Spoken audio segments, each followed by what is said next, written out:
Hi Flosstube and Instagram friends, this is Kim and this is my third Flosstube video. If you'd like to follow me on Instagram, I'm kgoldman63 over on Instagram.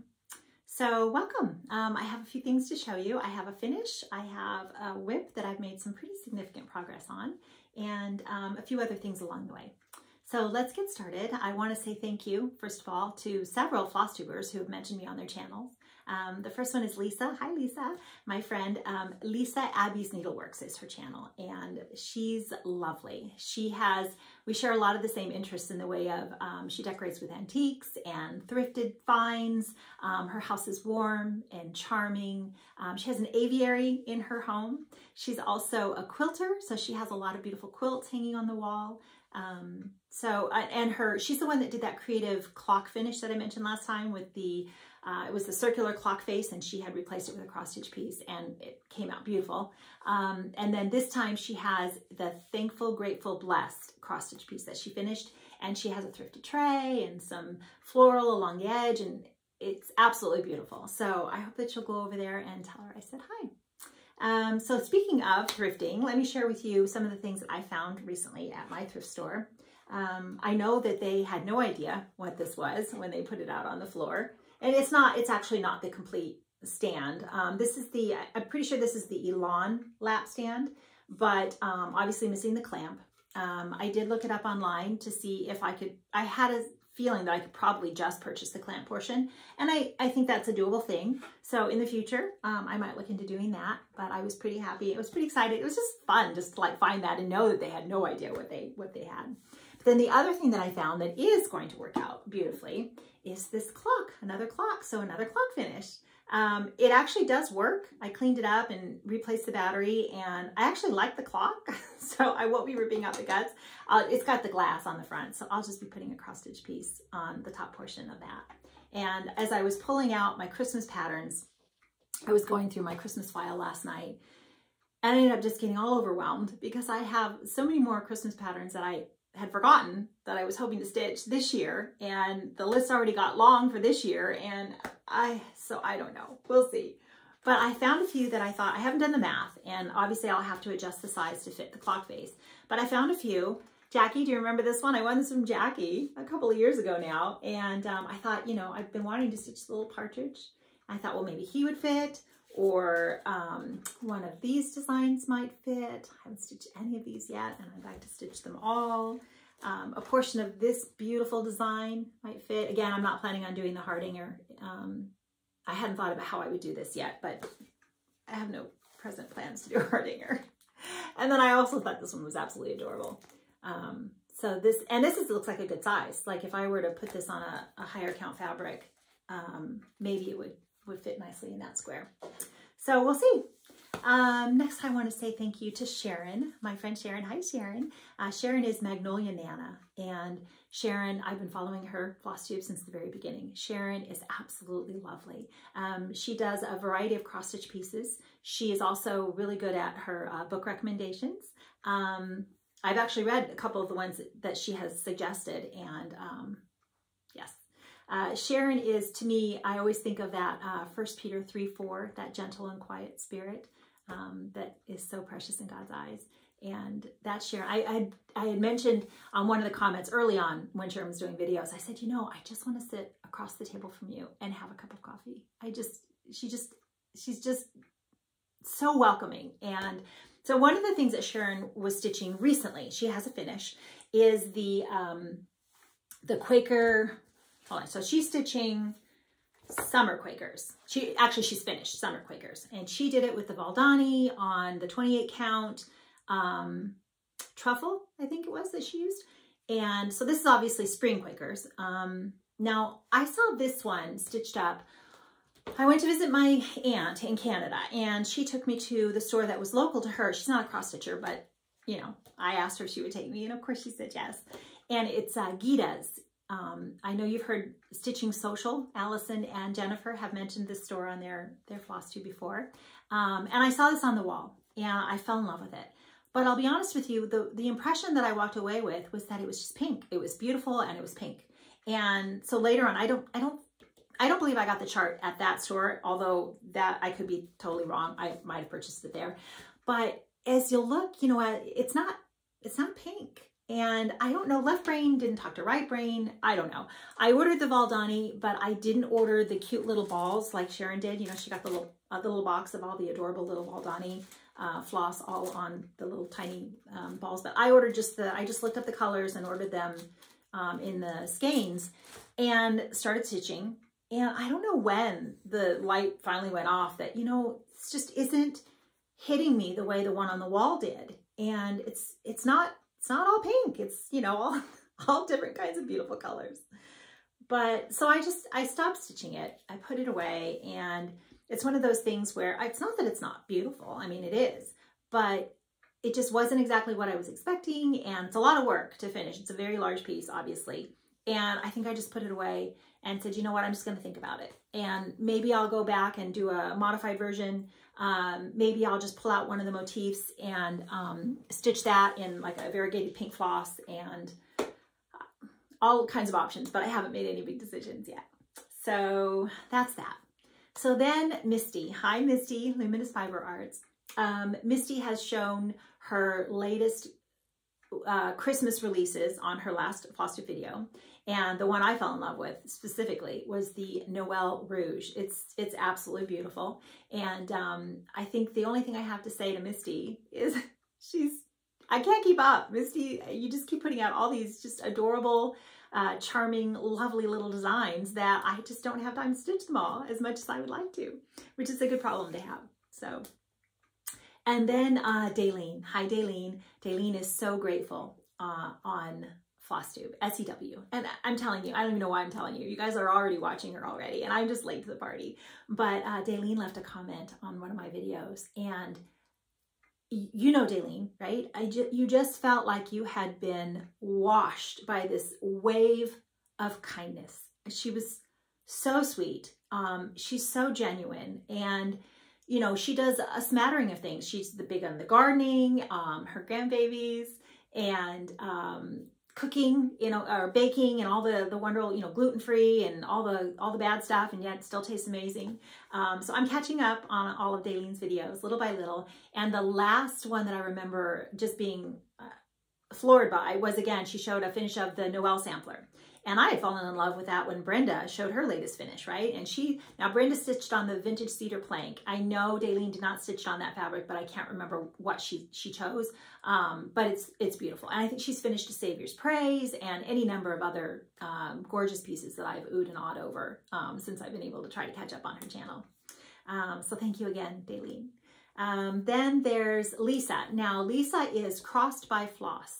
And I found Lisa through Buzzy Bee Cottage, mentioned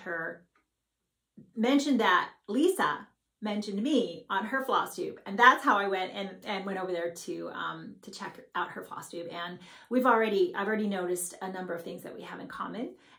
Lisa was so sweet in mentioning my craft room particularly. I think she's working on redoing her craft room, or setting up a craft room, and getting all of her stash from all over every place in the house. And it sounds like, if I remember right, she had done some other crafting things as well. And she's just looking forward to having them all in one place and beautifully displayed. And so she was just very kind and generous in her comments about my craft room. So thank you, Lisa. And I will be catching up little by little on your Flosstube as well. And then there's Debbie from Creatively Yours. Again, another one. I'm just late to the party. Debbie is from the Netherlands. And I watched a couple of her recent ones. There's some of you that have so many, I'll have to start from current and go backwards. But Debbie has dipped her toe into the hand-dyed fabric. And I think she's been successful in her in beginning endeavors and that. So I wish you just the best of luck with all of that, Debbie, that continues to go well for you. She's stitching a lot of things that I think I will love to follow along with her progress. So thank you. Then there was just a few people that, just a little shout out to a couple people that commented on some of my videos, and I just want to let them know I'm thinking of them and praying for you. Sheila shared that her favorite scripture is Zephaniah 3:17, and I immediately had to go over there and check it out. And yes, Debbie, Sheila, I can see that that's one of your favorites, why that would be one of your favorites. And Sarah, I'm praying for you as well. Ramona shared Proverbs 31, 30, and 31. Again, thank you. Hi, Ramona. Thank you for sharing those. And okay, so then Carol, I had showed my Christmas garden dilemma, right? And Carol sent me a message on Instagram and showed me her completed Christmas garden and said, you know, I stitched with all the called for and it's beautiful and maybe consider just using all the called for. And I agree, Carol, it's absolutely stunning. And thank you so much for sharing that. I did also, I think I neglected, I'm so sorry, Barbara had asked me, where do you get the Christmas garden pattern? And so I just, forgive me for assuming that most of you have this book or knew about it already. I do hope that you were able to find it, Barbara, because absolutely everything in this book it's just worthy of stitching. You know, they're all on the list. Every single one of the things in here is on the list. So I hope that you were able to find this book. Remember, By All the Blackbirds, right? Then Joan, hi Joan. Joan had seen this in my little wire stand back here, which was a curbside find of my husband's. It's a wine rack actually, and it was all, you know, dirty and rusty and all that. I took it out and sprayed it all and scraped it all up and put a coat of spray paint on it and stuck it in here and was able to put display pieces on it. So that was pretty fun. But she saw this and asked me what this was from. And I've since let her know that it's obviously from the Anniversaries of the Heart. This is Pink Hill Manor. And I didn't do the 1/1 personalization. It looks like the only thing I really did was leave off the 1/1 lettering and I added that key. I'm sure I just got it from another chart somewhere. And so she thought she'd recognized it, but she wasn't absolutely sure. And so I said, well, I will share that with you. So there's that one, which then reminded me that I have also stitched, or mostly stitched. Oh, and look, there's the key. So this is Swan Garden from that same series. And I started this a couple years ago, and I wasn't extremely crazy about maybe my fabric selection and the way that the threads showed up. You know, it's very hard to see a lot of that on this colored fabric and change the colors, and, you know, I'll finish it. There's nothing wrong with it. It's perfectly fine. And I will finish it into a little, I'll probably stick it in a frame versus a pillow. But I know that I'm not stitching them all, obviously, on one big piece. So I had a few that I had picked out, and I've stitched Pumpkin Hill, the other, you know, the one for October in that same series. And I've stitched that one, and that's in my fall decor. And then the other one that I know I plan on stitching at some point is this one, Moonlight Visitor. So those are the only ones that, not that I wouldn't stitch others, you know, there are a lot of other ones in that series that I like as well. But okay, so then this is for Angie. Hi, Angie. Angie had asked me if I would show a close-up of my Ann Thomas version, which is just the portion that I stitched of Walter. So Angie, I'm gonna get in nice and close and show you my version of Ann Thomas. This is the Hands Across the Sea samplers, and I stitched this on 40 count Vintage Meadow Rue. And this was the frame I told you, it's just plastic, and it's like a black brown, and I just spray painted it the gold. It came, I just undid the screws, you know, and I'm going to show you just really quickly the portion that came in the middle. Remember last time when I was talking about framing, and I told you that a lot of the times, excuse me for a quick moment, a lot of the times there's discoloration around the edge of the things that I take out. And so I just wanted to give you an example. So this was the decor piece that was inside the one that I just showed you. You know, it's just got the lifted whatever and the harder cardboard, and I'm not planning on keeping this. I think I kept it just to show you as an example of something that I had pulled out of a frame and repurposed. This was the one I mentioned when I had my finish of at First Cock Crow, and I put it in that Ann frame from the antique store, and I said there was a bowl of fruit or something in there. And you see how the colors along the edge are just, it's discolored along the edge. And that's what I was talking about. When I take out a piece, a lot of times it has that. And then this one here, so this had glass, and I just took off the glass in the back. A lot of them are dirty, and so I'm not gonna keep them that way anyway. But again, this has the discoloration along the edge. And so if it does it to the cardboard, that's where I was assuming that it might potentially do that to your fabric at some point. I also forgot to mention that there were some wonderful videos out there by, so Kitten Stitcher is one of the ones that I first went and found when I was trying to figure out how do I pin. She does a great tutorial. It's a couple of years ago now on pinning. She talks about using the spacers so that the glass is not resting against the fabric of your stitch piece, which is also not a good thing. And so that's a wonderful video. And then if you want to look at lacing, I know Stephanie, Lindy Stitches, she did a wonderful tutorial on lacing. I think Lori Holt has done one on lacing. Kathy Haberman from Hands On Design has done a lot of finishing tutorials. And that's, I'm talking about more like the framing ones, because obviously we have Vonna the Twisted Stitcher for the pillow finishes and the flat folds and the ornaments and, you know, on and on and on. And Helen D has been doing some wonderful finishing tutorials on those types of things as well. Who else was it? Elizabeth Ann Can Stitch has done some. So there are just any number of videos out there that you can find, you know, if you want to try. And the one I mentioned to a friend of mine when I was talking about doing the pinning, I said, you know, just don't be tired, don't be hungry, and don't be hot, because it just takes patience. And a lot of it is just pinning and repinning, you know, positioning, checking it again and again. And it just takes time. I think Vaughn has even mentioned that finishing is just, the majority of it is just that it just takes time. So there's that. And then one more, I've had a couple of people ask me about this one right here, which is Painted Wings. And I did the model, I pulled the chart so that you would see. I believe Kitten Stitcher still has this available. I know it was gone for a while, but then it came back. So this is the full version, and I obviously just took off, I think I must have taken off one of the butterflies at the top, and I just found lettering for Painted Wings that was tiny enough that fit. I got to this portion and realized that the rest of it was just going to be a lot of repeat stitching of things I'd already stitched, and I went, I wonder how I can shorten that. And I did post this on Instagram, and Miss Kathy Barrick actually commented and said that it was lovely. So I was like, phew, you know when you change a design every once in a while, you get a little worried. Okay, so then this was another one I wanted to share. I don't know if you could see, I think I have to twitch you for a real quick moment. So you see that one right there? Swan Garden, right?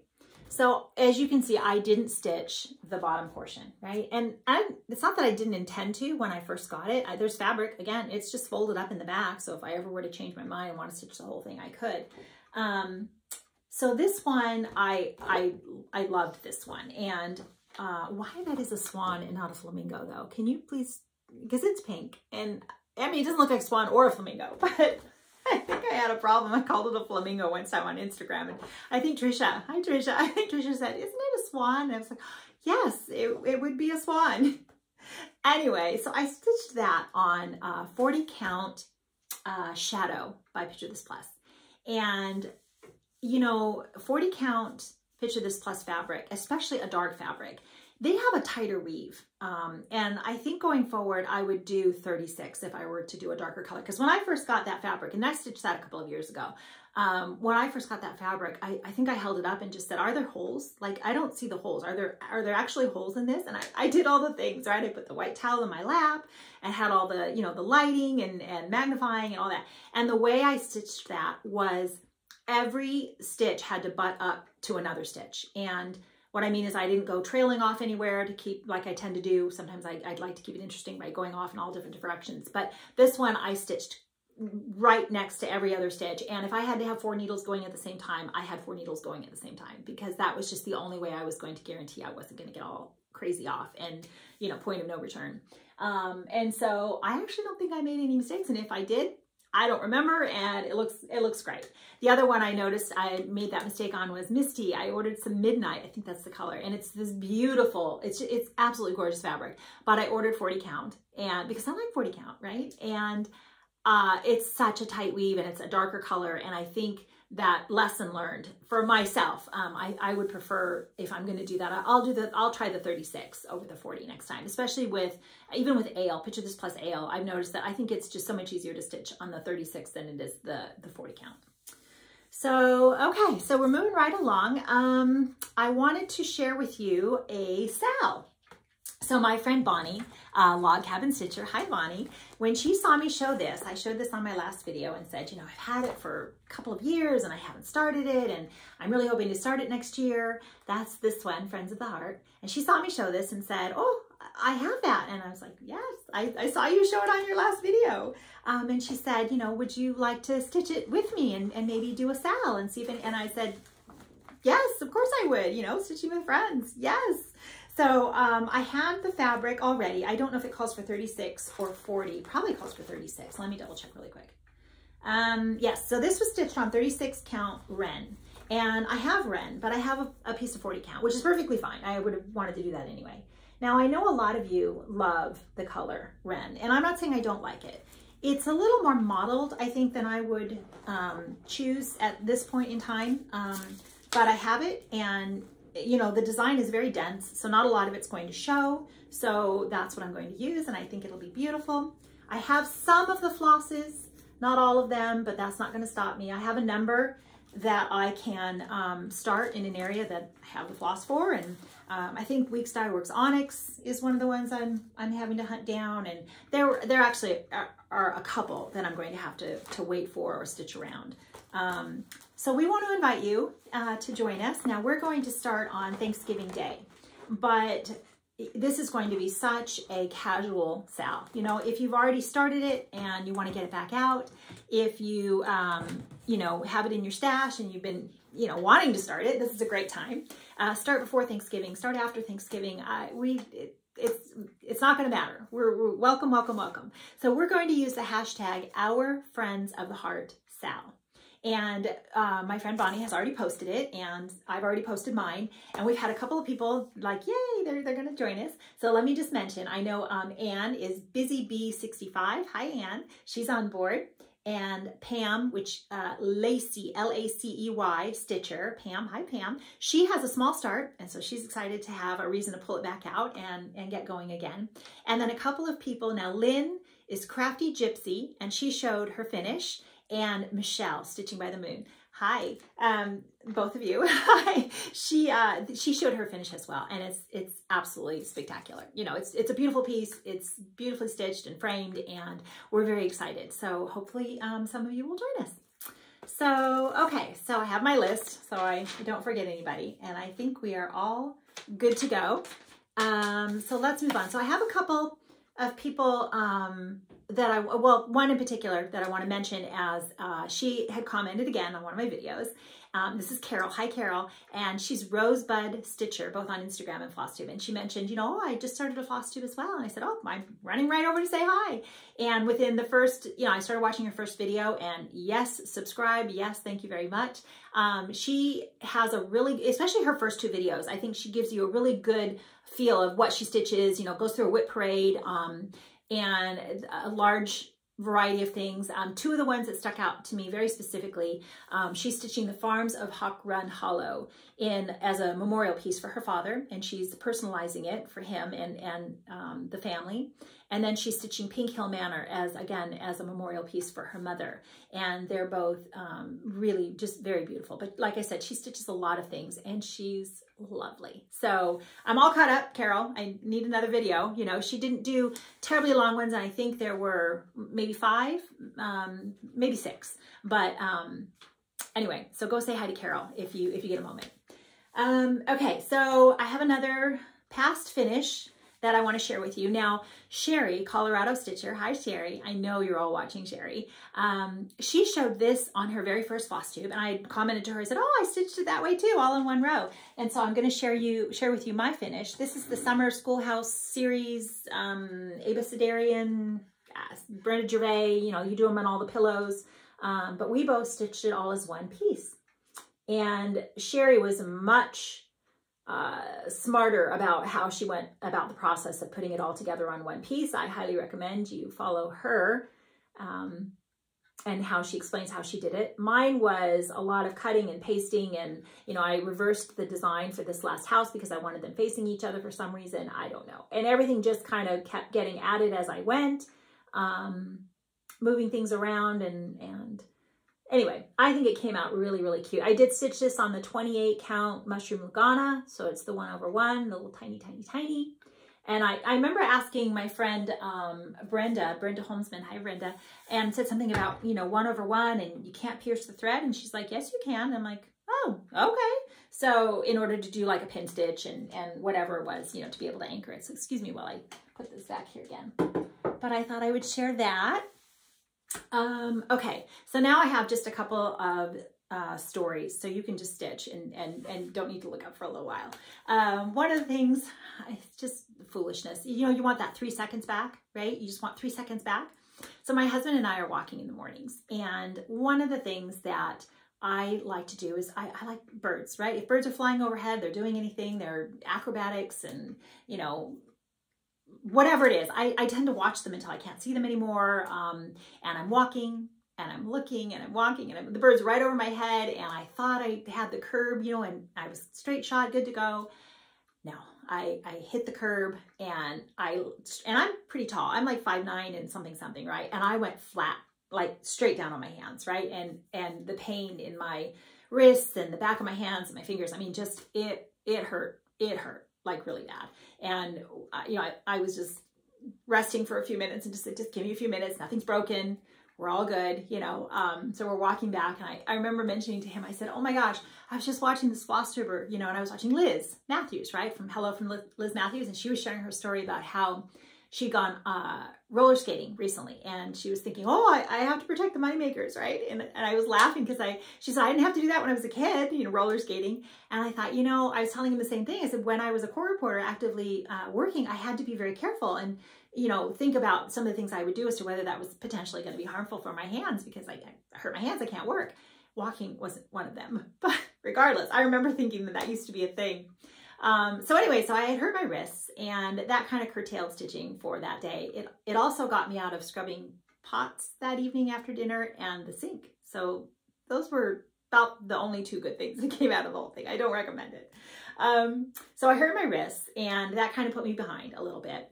And then the other thing that happened was I have a Lowry, right? I've already mentioned I love my Q-steps and my Lowry, and this is not the Lowry. This is totally operator error. This is lack of proper maintenance on my Lowry. The Lowry even has a sticker that says, please lubricate occasionally with wax polish, right? I don't have any wax polish. I didn't know what kind of wax polish they wanted, so I just didn't do it. And, you know, 2-3 years later, my, the screw, the bolt that goes down to tighten, ended up getting stripped. Long story short, I stripped the bolt of constant use and not keeping it well lubricated. And fortunately, we have a friend who's a welder. My husband took the clamp portion to him, and he was able to take out the old one and replace it and fix it for me. But that was another couple of days of no stitching. And I got to a point where I felt like, oh my gosh, right? Like, how am I gonna have things to show you guys? I'm missing all this prime stitching time. I did, now that situation got desperate, because the first day was one thing, and then another day was, I had to, you know, miss another day, and I ended up like, no, that's not gonna work. And I have an old PVC pipe stand thing that I had tried to make before I bought my Lowry, and thought I'd try that out. And I have all the pieces, right, with all the elbows, and it was just apart in the garage, and I went digging through the garage and got all my pieces out and tried to cobble that together and make this Frankenstein type of a stand so that at least I could stitch, even uncomfortably, and, you know, around it. I didn't take a lot of time to put it together, you know, properly, but it got me in a pinch. It helped me get through a couple of days. So anyway, so that was just my silly little story about that. One of the things that, okay, so I've told you about the wall, right? The big wall that I decorate, and that this year I took everything down and I didn't put it back up, and I ended up putting up my fall wall on a different area. And so my husband and I were sitting this morning, we're having coffee, and he's looking at the wall again. He's like, you know, you didn't put anything back up on the wall. It's still really empty. It's the point now where he's like, you need to put something back up. And I said, part of the reason why I couldn't do that was because I had hurt my wrists, and I couldn't, you know, put the heavy things up and move things around. And so I had just kind of fallen off the list of things to do. And I realized after he'd mentioned that this morning, and I thought, oh, I know what I'll do. I will start decorating Christmas now in this area, because I took all my fall stuff and, you know, put it all in the other area to be able to show you the wall. So this has nothing in it. And so it'll be a good start on, I know a lot of people have mentioned, we have friends, some people on Instagram or Flosstube have mentioned, you know, Christmas makes them happy, and they just want to put up their Christmas decor as early as they feel like it. And so I thought, I'm going to do that. So within the next week, maybe I'll start and I can get a jump start. And then by the time I'm ready to take down in the other room, I'll only have that one room that I have to worry about. So yeah, so that was that story. So hopefully I'll have some Christmas stuff being able to go up soon. So I'm kind of excited about that. So I said, you'll walk into the front door and you'll walk in and it'll be fall. And then you keep walking and you go through into the next room on the other side of the wall and it's Christmas. He's like, he thought that was a great idea. So I was pretty excited that he was on board. Okay, so I think, let me show you some stitching, some current stitching. I have finished, and that is this one, My Piece on Earth by Kathy Barrick, which is Kathy Barrick. You know, this finish made me think about a couple of those other ones, so I pulled out those charts, but I had to finish, you know, this whole bottom part, all of the pine needles and the two little birds and some of the words and the snowflakes and such. And I did. So this one came out. I love this so much. Super excited to share this with you. I love, now I'm going to get in really, really close if I can and show you those pine needles. They're just straight stitches, two different colors. I thought they came out really nicely. Did this in the DMC, and I don't know, this is 40 or 36, maybe light exemplar. And so this was another one of those, it's just a wood frame, right? So I think it was a little bit darker than whatever this back color is. And I spray painted it gold, but it was a very, just a too bright of a gold. And I knew I was gonna have to do something with it. And so I took it out to the garage and I ended up distressing. I just sanded back to some of the wood in certain, you know, all the areas around. And it already had these little divots, you know, in the wood frame in the beginning. And then I took some black craft paint and some wax brown, you know, craft wax something. It's not like a stain. It was something that dries fast. And then another gold, like a deeper gold. And I literally just barely brushed. I got some on the stencil brush and I wiped most of it off and then just would dab it on and then take a wet paper towel and wipe it, you know, wipe it off. And if I got too much, I just sanded it back off and went over it with one of the other colors. And so that, I think that came out terrific. I really, really am happy with this. So one of the things I wanted to share with you, you know, I tell you that I don't put my things in my frame permanently. And I was super excited to find when I was digging through my stash that I had another frame that was a really good candidate for this if I chose not to do the gold. It's the exact same size. And this piece actually finished up really, really nicely for these frames. But I thought it also looked really beautiful in this blue frame. So obviously picking up the blue in the piece. So if I hang it in a place where I decide I wanted to do the blue, I have options. And if next year, you know, for whatever reason, I want one of these frames for something, the way I do it and don't do it permanently, I can easily take it out and use the frame for something else. And it just makes me happy to be able to do that. So that was my finish. One more thing. So this I'm going to stitch on tomorrow with my friend Bonnie again. She's stitching this in memory of her mom. And I said, oh, you know, I'd love to join you for that because I have it started. And so I'm just going to show you that really quickly and remind you where I was. This is 40 count vintage maple sugar. So that if I start stitching it tomorrow and it ends up getting a couple of days carried on through, then I will have a good idea of how much I got done on that one. So, all right, so let me show you the one that I did the most significant progress on. And then I have a couple of threads that I dangled across because I thought I'd share how I anchor my threads. And so I think this will be a good example. Oh, not the old joysting. I already showed you that one. How about I show you this one? So this is a Merry Heart. I remembered, I thought, it's Merry. That's why I thought it was Christmas. But I did made some really good progress on this. So let me share. This is 36 count ale, picture this plus. I finished the house. I did some more border. I finished the flower, all the work, everything on this side is all new. I did make some mistake in the vines here. I don't know. Why is it that every time I count and stitch a vine or something, I don't know, I still make a mistake. But, so I've made some really good progress. Now, see where this thread is here? I'm going to get in really close because I want to show you what I'm trying to show you about that is, let's see, does that make a difference? It's how I've ended my thread. And this is another example. So how I've ended my thread, and I didn't make this up on my own, you know, somebody did this and somewhere along the line, I thought, oh, that's a good idea. So because I stitch on my Lowry and because sometimes the pieces that I put on my Lowry are a little bit unwieldy, It might be that if it's tall like this way, I don't want to flip it. You know, it's not as comfortable to flip it. It's not hard to to loosen it and flip it to the back. But I have my pattern with a magnet, you know, right on the top of wherever I stitch. I have my needles that sometimes I have more than one going at a time because I like to go all over the place. And I tend to rest things on the top, like floss. If I've got several different colors going at one time, I might have rested my floss on the top of my piece. And I don't want to have to take all those things off or secure everything to be able to flip it. So I have discovered that I can run my needle under the last few stitches, you know, 2 at the very minimum, preferably 3. And I can run my needle under those stitches right on the top of the fabric, the top stitches, instead of having to flip it to the back and doing it on the back. And I love ending my thread that way. It's just much more convenient for me. You may not like that you can see, you know, up close on a magnifier and getting right up on it. Yeah, you know, if you really look at, well, you can see pin stitches where you've started and stopped and all those things. So I just find that to be a very convenient way for me to end my thread without having to flip it to the back.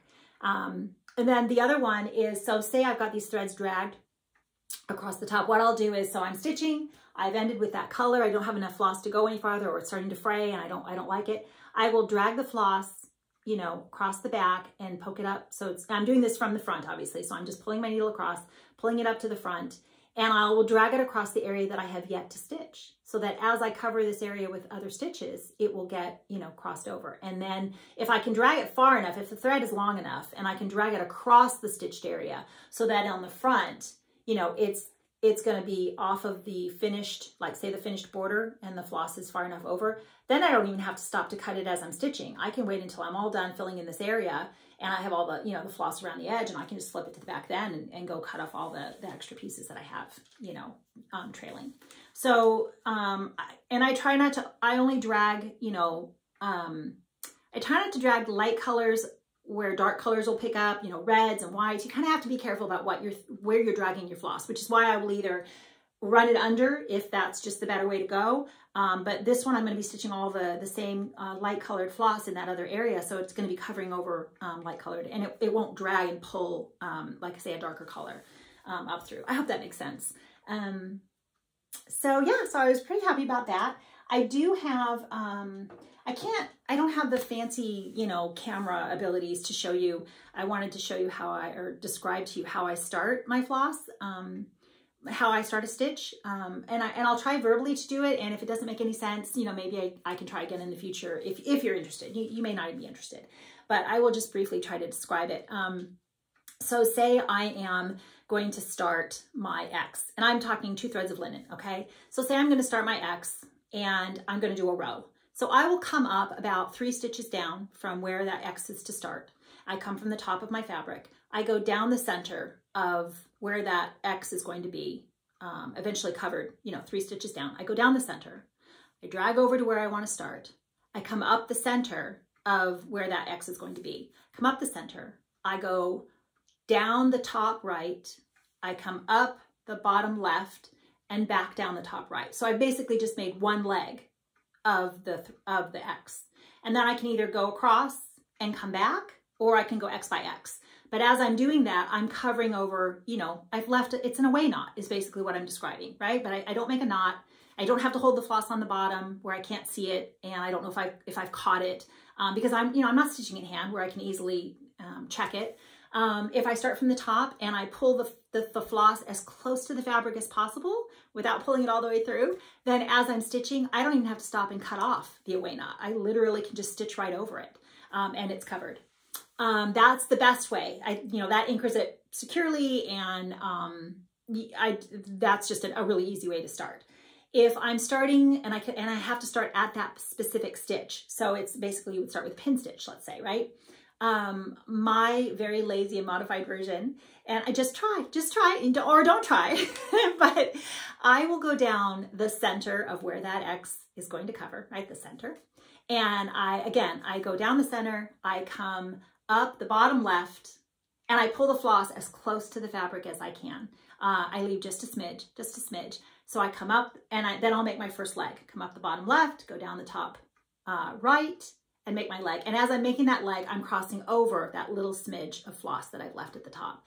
Then I complete my X and on I go. Or, you know, I will complete my X then because I don't want that one just kind of hanging loose. And then I continue to go on. If you try it and you do a couple stitches and you pull and you see whether it, you know, it stays anchored sufficiently enough for you or not. If you don't like it, the thought of not having a little bit more of a tail, leave a bit of a tail, right? And then as you make your X's, cross over that little bit of tail that you've left, cover it with the succeeding stitches, and instead of having to cut it off. If it tends to have a little bit of fluff left, you can see I have a really nice pair of curved, sharp Premax scissors that I can get really right up close if I've left too much and there's a little bit of fluff showing on the edge. And then I'll have to use my scissors, you know, and cut it off. But, you know, I hope that made sense. If not, like I said, and if you're interested in me sharing, you know, just let me know. We'll try it again. Okay, so I think that's everything. That's all the stitching that I have to share with you, and everybody I wanted to say thank you to. So I do have one more thing to share, but there is no more stitching. And so if that's what you were here for, thank you so much for coming and sharing that with me today. And I hope to see you again soon, maybe another couple of weeks. And so for those of you that are still here, I wanted to give you just a little update on my friend, my sister in Christ, Kimberly, that, you know, you've been so generous and gracious to add to your prayer list. She is home. She is on hospice care in her home. The cancer has moved to her brain, and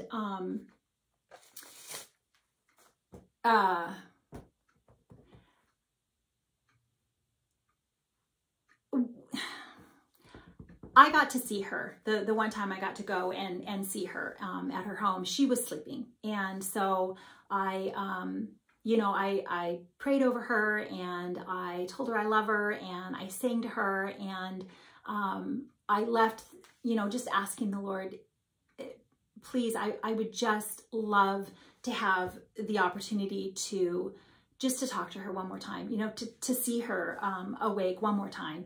And God he was so good and so gracious to me to allow me to have that opportunity. And so when I was able to go back several days later, she was awake, and you know, first thing I started to cry when I first saw her, and first thing she just said was, "Don't cry, you know, don't cry, it'll be all right, don't cry." And you know, she's been battling cancer for a number of years now, and I remember when she first told me it was a very aggressive form of breast cancer. And you know, again, I burst into tears and just started praying and begging, you know, just begging the Lord, I'm not ready, you know, like for my sake, I'm not ready, you know. And I just felt like Paul praying for Epaphroditus, right? Where he's just, you know, it'll be sorrow upon sorrow. And she has been such an example of an amazing woman of faith through the entire thing. And that's what she's left me with, right? It's just, I know that has what she has been through it all. And I know that is how I would want to be if something like this, you know, comes into my life. And before I got to see her the second time, I was just, you know, one of my big concerns, and I just kept praying and praying and praying. And you know, of course I'm praying still that the Lord won't take her. You know, I hope that but my biggest thing was just don't let her be afraid. You know, I just kept praying and asking my friends to pray, right? Like let her be awake. Let me see her. Let me have the time, you know, to say goodbye and to just tell her I love her and all of that. And I really pray that I have that opportunity, but just don't let her be afraid. And when I saw her the second time, and like I said, I just started to cry and just, you know, tell her I love her. And I asked her, I was like, are you afraid? And she said, no, I'm not afraid. And, you know, so we just talked, and I told her I love her a million times. And I just want to share a couple of things of scripture. I say thank you for your continued prayers for the family, for me. And I know that the Lord has given me many many scriptures through this thing. But I specifically, I wanted to be able to share these with you. So this is John 14, 1 through 3. And this is the New King James Version that I'm going to be reading from. Let not your hearts be troubled. You believe in God, believe also in me. In my Father's house are many mansions. If it were not so, I would have told you. I go to prepare a place for you. And if I go and prepare a place for you, I will come again and receive you to myself, that where I am, there you may be also. And he continues on, Jesus, to Thomas in John 14, 6. He says, I am the way, the truth, and the life. No one comes to the Father except through me. And I know that, you know, for her and for me, I've already shared specifically, you know, that we are born again Christians. And, you know, the fact that I know we have put our trust, our hope, our faith in Jesus Christ as our Lord and Savior, that we have the hope of heaven. And it's not the, I hope I get to go to heaven. It's the assurance that we will go to heaven and we will be with our loved ones, and we will be with Jesus for all eternity. And, you know, that is obviously the best comfort out of everything. And so again, I just say thank you. The very last scripture that I want to share with you and leave you with, and it's one of my most favorites, is the Philippians 4:4, which is rejoice in the Lord always. Again, I will say rejoice. And thank you so much.